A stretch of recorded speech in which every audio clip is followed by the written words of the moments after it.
Hi, and welcome to Release Your Grief and Thrive. I'm Dr. Michelle Pedicola. In this third segment of Module 2, you explore your social community and identify areas that need your attention. We will also look at how to renew social bonds and get the emotional support you need. So how do we connect and bond? We start out with an evaluation of how we're doing in our personal community. This is actually a good exercise to do any time in your life, not just when you're dealing with grief.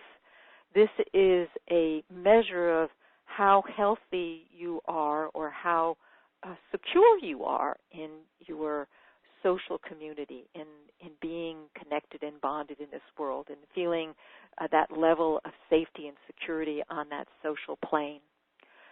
So we have 6 circles. I'm going to give you an exercise to do.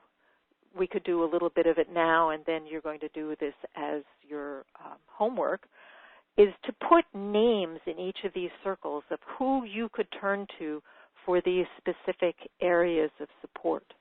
So the first one is social, and this is who do you hang out with to go to movies, go to restaurants, go to the theater, go dancing, go to a sports event, any kind of social activity, or you invite them over for dinner.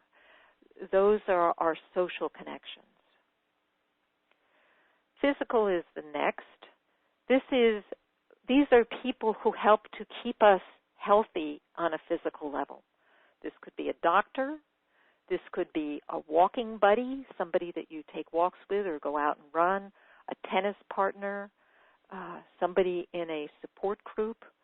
I'm thinking of like Overeaters Anonymous that helps to make sure that you don't overeat, or even, I guess, Alcoholics Anonymous, making sure you don't turn to drinking, which would affect your physical well-being.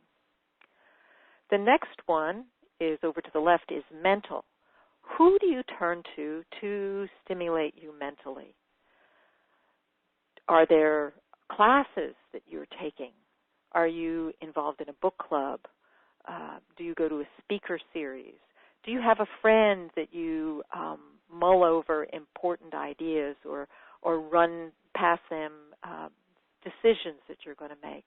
This would be the mental sphere. And on the other side, we have the emotional sphere. And this is who do you feel comfortable sharing your story with? And this is particularly important in dealing with your grief. Who can you go to share your emotions? Who do you feel safe with? Do you have a friend? Is there a family member? Is there somebody that you can commiserate with? And if not, do you have a therapist or a minister to go to, or even a grief group? And then the next sphere is spiritual. We have a certain spiritual need, answers to those greater philosophical questions about why I'm here and what is the meaning of all this that often crops up when you have a significant loss. So are you a member of a church group or a spiritual group? I was fortunate when I lost my mother that I did have a spiritual group, and I had practices that I could do that would help me through the difficult time. It could be a meditation group. And so do you have anybody in that circle putting down their names? Now, the letting go circle is an interesting circle. This is about being your true, authentic self. This is not putting on any roles, being completely wide open who you are. Oftentimes, this is a spouse or partner. If you don't have somebody in your life that you can do that with, it's important to start to try and bring that kind of person into your life. So I would like you to take a few moments.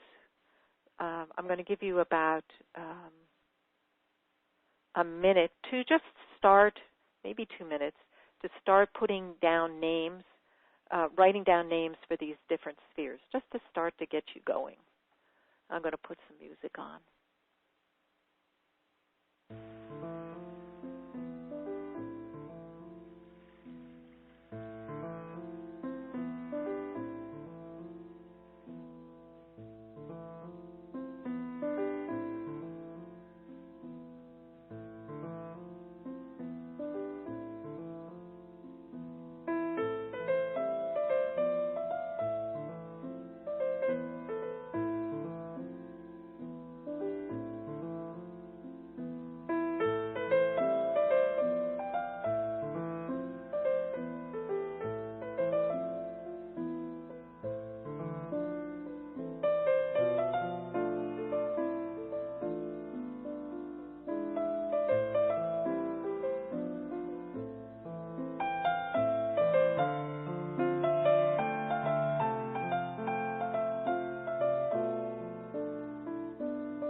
Okay, so it's a little bit of time. You can continue with this exercise over homework, and go ahead and turn to the next slide, and it's got the details of the exercise to fill in the names of the people, and then also to have an inquiry about what you put in.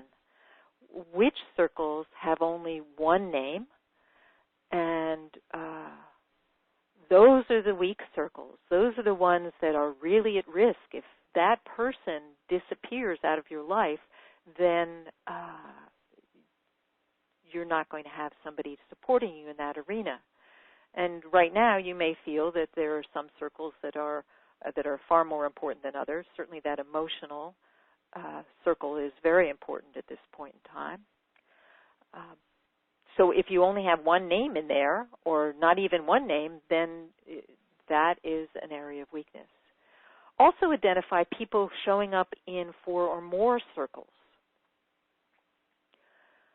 because these people are very critical to you, and if they disappear, they're going to impact a large area of your personal community. And then finally, how many of these circles were occupied exclusively by the person you lost? If you had a recent loss, this is a very good question. If they occupied all of those circles, then you begin to understand how much you need to bring some people into your life that help you in those areas. So how do we do that? And that is to identify and deepen bonds. So if you lost a significant partner or child, you're going that bond was so strong, then you're going to need to work on developing other bonds. They're not going to replace the person, but they're going to help you to access some of that oxytocin in your life. So you can contact family members or close friends for bonding. And I encourage you to do this once a week, to at least once a week, that you contact somebody in which you feel a strong bonding. And if you don't have anybody, you might want to upgrade some of your friends to a level of bonding. Relationship deepens towards bonding when we increase both quantity and quality of contact. So I have a story about that. I was in a dance group. I had just joined a dance group that met once a week, and I'd only been there for maybe a few months maybe 6 months, and I was about to get married, and a friend of mine somehow alerted the dance group to the fact that I was getting married. And suddenly they were all clamoring to be invited to the wedding. And I hadn't intended to invite them to the wedding, but I did. And in the process of doing that, by inviting them into an intimate sphere in my life, I actually started to bond with them more deeply.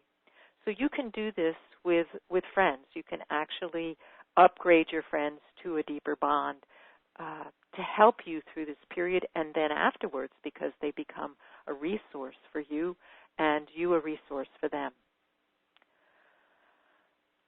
Another thing you can do is to join a support group.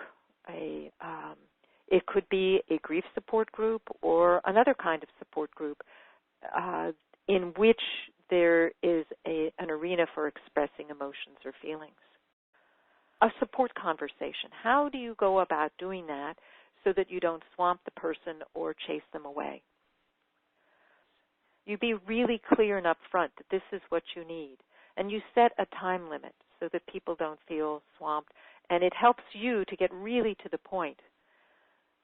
And make sure that they know that you don't need them to problem solve, to heal or cure, like in that quote that I stated in the first part, to alert them to that. And actually that will make it a lot easier for them if they don't feel like they have to make you feel better, that all they have to do is sit and listen. And when you're talking, to try and focus on your feelings and not to get caught up in the story, but to just, say what you're feeling right now. Get it out. This is another way of processing and releasing feelings. It's really good. And then if you're feeling comfortable, ask for some physical contact if it's appropriate. Holding hands or getting a hug. Get some of that boost of oxytocin in your body. It will feel good. And then last and not least, decide on reciprocity and be honest. That is, in social relationships, it is expected that if you get attention, then you are going to return that attention to the other person. Although, frankly, I have found that that's never a 50-50 proposition. And some people give more and other people receive more. However, it helps when you're asking for grief support to be honest. If you can't listen to their problems right now, say, I'm really sorry. I will make it up to you later. Right now, I cannot listen. I don't have the capacity to listen right now. Would that be okay? As long as you ask and set it up, it is more likely to go well. That's our segment for today.